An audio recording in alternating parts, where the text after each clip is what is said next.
हर छठ व्रत कथा। हर छठ का व्रत भाद्रपद माह के कृष्ण पक्ष की षष्ठी तिथि को मनाया जाता है।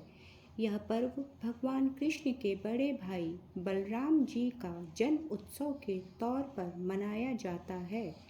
महिलाएं अपनी संतानों की दीर्घ आयु के लिए हल षष्ठी व्रत रखती हैं। इस दिन व्रत संतान की लंबी उम्र के लिए रखा जाता है।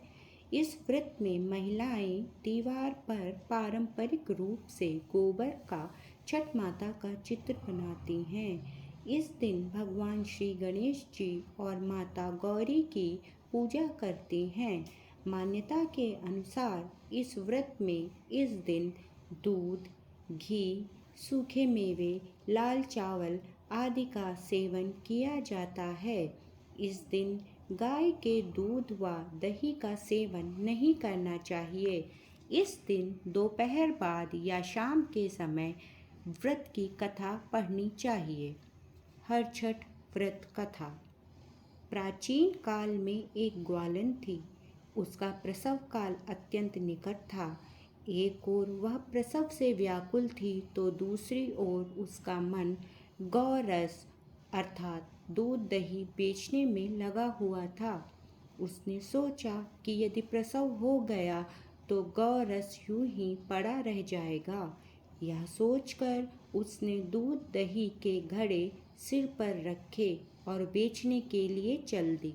किंतु कुछ दूर पहुँचने पर उसे असहनीय प्रसव पीड़ा हुई। वह एक झरबेरी की ओट में चली गई और वहाँ एक बच्चे को जन्म दिया। वह बच्चे को वहीं छोड़कर पास के गांव में दूध दही बेचने चली गई।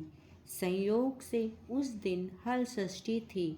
गाय भैंस के मिश्रित दूध को केवल भैंस का दूध बताकर उसने सीधे सादे गांव वालों में बेच दिया। उधर जिस झरबेरी के नीचे उसने बच्चे को छोड़ा था उसके समीप ही खेत में एक किसान हल जोत रहा था। अचानक उसके बैल भड़क उठे और हल का फल शरीर में घुसने से वह बालक मर गया। इस घटना से किसान बहुत दुखी हुआ, फिर भी उसने हिम्मत और धैर्य से काम लिया।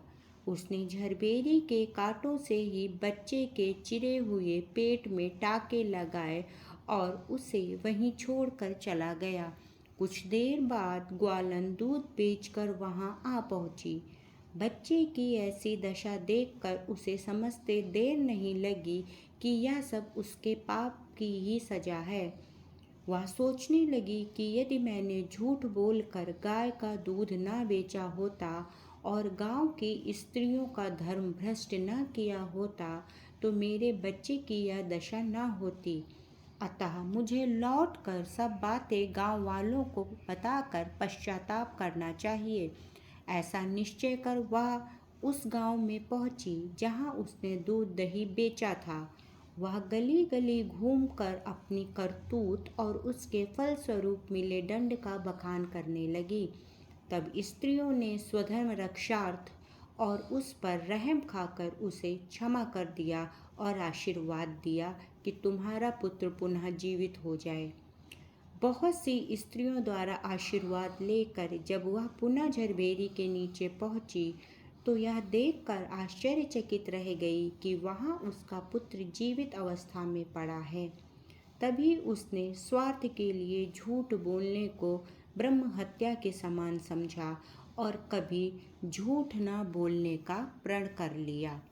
जिस प्रकार हल षष्ठी माता ने उस कन्या को आशीर्वाद दिया तथा उसके पुत्र को जीवित कर दिया, उसी प्रकार सभी स्त्रियों और उनकी संतानों पर हल छठ माता की कृपा बनी रहे।